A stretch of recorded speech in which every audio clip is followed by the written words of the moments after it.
Turkish military units continue to mass along the border, and militants are pouring across the border to attack targets in northern Syria.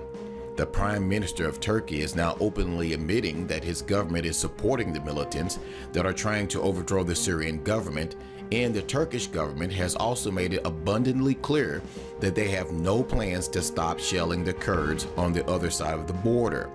So despite the ceasefire, the truth is that the threat of World War III breaking out in the Middle East is even greater.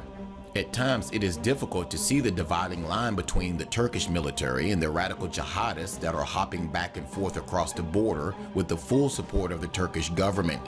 Over the weekend, militants from Turkey that crossed over into northern Syria were supported by artillery fire from the Turkish military as they attacked a key Kurdish town. Quote, in the Raqqa province, a group of some 100 fighters crossed into Syria from Turkey. The group later joined forces with the other militants and attacked the Kurdish town of Tel Abyad. The 250-strong group was supported by artillery fire from the Turkish territory, a fact that the Russians said that the U.S. should explain. The Kurdish YPG militia fended off the attack, the report went on to explain.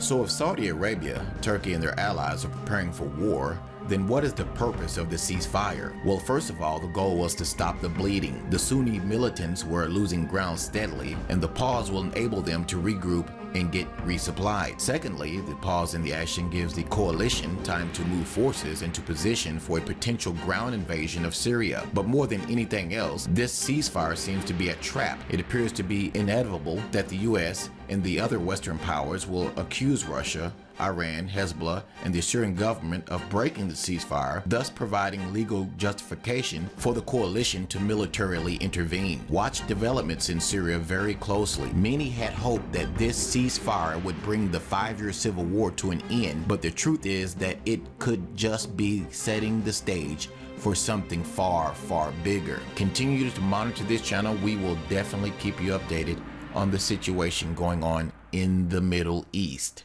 as the road towards World War III continues. Thanks for watching.